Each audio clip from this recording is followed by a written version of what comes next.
So, the subject of responsibility is coming up around me a lot for me personally. And within my own experience, I have a long history understanding my sense of responsibility and how it serves me and how it doesn't. It's kind of a double-edged sword. I feel like most pieces of our talent sometimes can be that way. As far as, oh yeah, that's my greatest gift and my biggest curse, all rolled up in one little package. Cool. And I want to tie in Virgo energy to this sense of responsibility.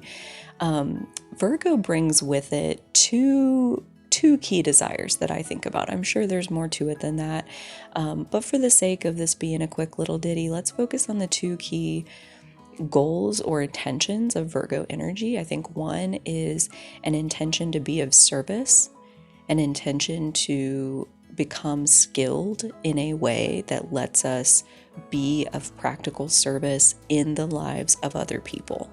That is very much a Virgo siren song. As far as like deep down, there is a heart of service inside of all of us, I think. And the more Virgo energy you have, the more likely this is going to be like a dominant force in your life.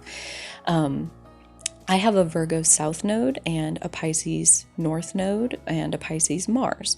So that's my only Virgo Pisces energy, but that Virgo South node kind of anchors me in that sense of wanting to be of service so badly. I can put the weight of the world on my shoulders and carry it as my own personal responsibility to solve or fix or improve or whatever, because of that desire to be of service. So in that side, the sense of over responsibility is, I think, coming from like a genuinely good-hearted place. But dude, you know what they say, the road to hell is paved by good intentions. So just because your heart's in the right place doesn't always mean that that's going to be the best tool for the job, aka like taking responsibility of everything. The other intention that Virgo carries is seeking perfection. Virgo as a mechanism, again, inside of all of us, but the more Virgo energy you personally carry, the more you're gonna have this as kind of a driving force. But with Virgo energy, it's like kind of simultaneously there is a sense, a perceived sense of what the ideal is or could be, and then simultaneously there's a very clear view of what is. So basically always looking, or how I would have used to set it, which this is definitely wrapped in victim mentality, but like being forced to look at the what could be, the ideal, the perfection, the highest standard of what's possible compared to what is actually happening in front of me right here, right now.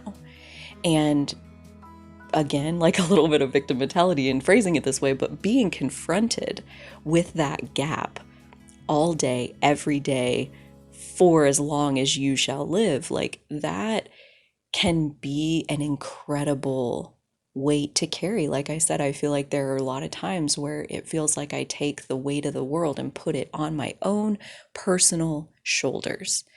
And that's where kind of the shadow side of Virgo ends up being self-judgment, shame, humiliation, all because you're not living up to the ideal, that standard of perfection. And this is something that for me personally, I have had to really work with. And I think my over responsibility and my perfectionism kind of go hand in hand. And that's why I'm kind of tying it all together like this. If your experience is different, obviously we all have a different experience. So I'm just telling you what happened to me. But yeah, they do tend to go hand in hand. So like it's kind of like no matter what I come into contact with as I look at it, I can very clearly see where we are right now. And in a snap instant right beside it, I can see what perfect would look like. And then like kind of unconscious Virgo energy wants to close that gap, wants to get it to perfect, wants to fix the gap, wants to fix the problem, improve the thing, get it up to perfect. But I think any of us that have ever been alive for a day on planet Earth know that perfection is not possible. And the human realm. Like that's a divine standard. That's not a human standard. And I love how Stephen Forrest talks about Virgo energy in his book of Earth, where he talks about like kind of the highest frequency of Virgo energy is being able to see what the perfect ideal looks like and to use it like your own personal North Star to help you point your vessel towards this perfect ideal and head in that direction. But the highest frequency of Virgo energy is well balanced with Pisces energy. And this again brings in a piece that for me was extremely relevant with moving forward in my healing journey around my Virgo South Node in this case, but Virgo energy in general. And that sense of over responsibility was understanding that, for one thing, the radical self-acceptance piece on the Virgo end of like I had to develop this mantra because I was losing my sanity because of that gap between where we are and where we could be or what perfect looks like. And I was trying to help support a team of 80 people all around the world. They're working 24/7 because of all the different time zones. I was like underwater, literally, with the weight of my responsibility. It was pushing me down further and further and further. And the only way I could kind of get out from under it a little bit back then, this was 6 or 7 years ago, was I am only one person and there's only so much I can do. Like with my two hands, there's literally only so much I can do. There's only so much time in my day.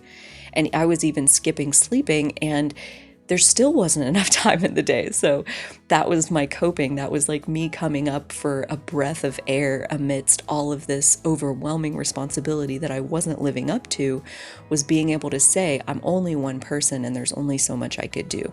That gave me enough space in my world, enough relief, enough letting me off the hook a little bit so that I could find my way to the next stepping stone, which was absolutely to bring in the Pisces end of falling into complete trust in divine timing. That if you're looking at something that's not perfect, it's not meant to be perfect. If you're looking at a problem that you feel is unsolvable, it's because it's not meant to be solved.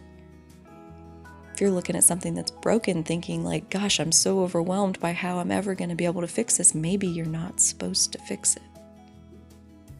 Maybe you're only one person and there's only so much you can do. Maybe that's not your responsibility to carry. Maybe it's actually supposed to be broken.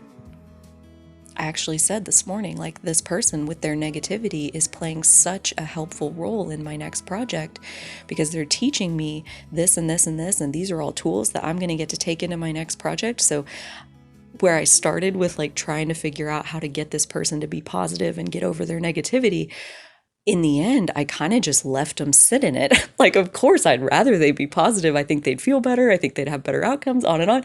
But it's not my job. Like, it's not my responsibility to fix anything. And just because I can see a gap between what is and the perfect version of it doesn't mean that it's my job to move it from A to B.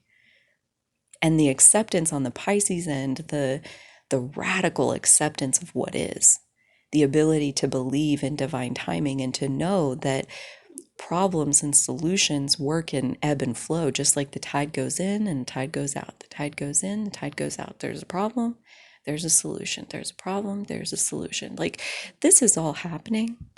This is all like basically taken care of for us. Like, if you're 100% kind of locked into that Pisces perspective, all is truly well. Everything is always working out for each and every one of us. The highest good of the all is always unfolding.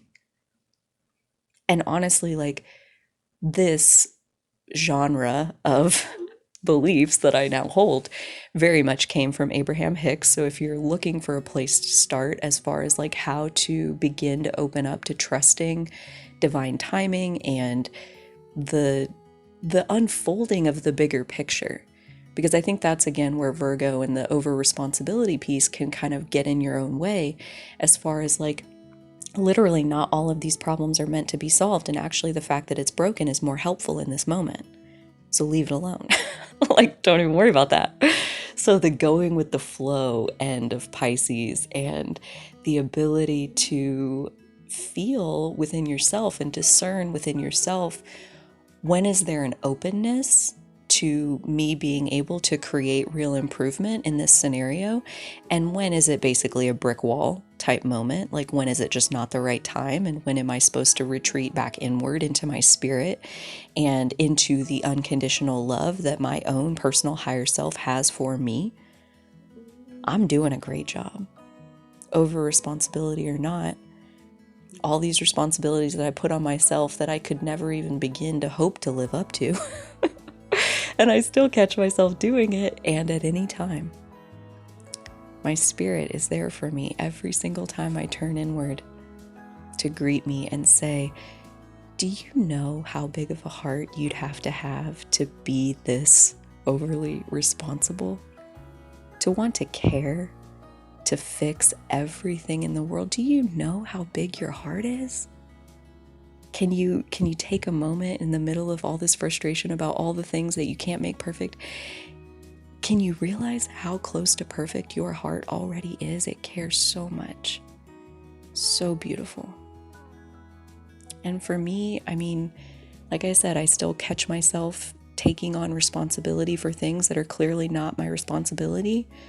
But every time I find myself in that spot, I can turn inward, and my higher self is there to reassure me that even me taking on that level of over responsibility in that situation, it was actually divinely perfect.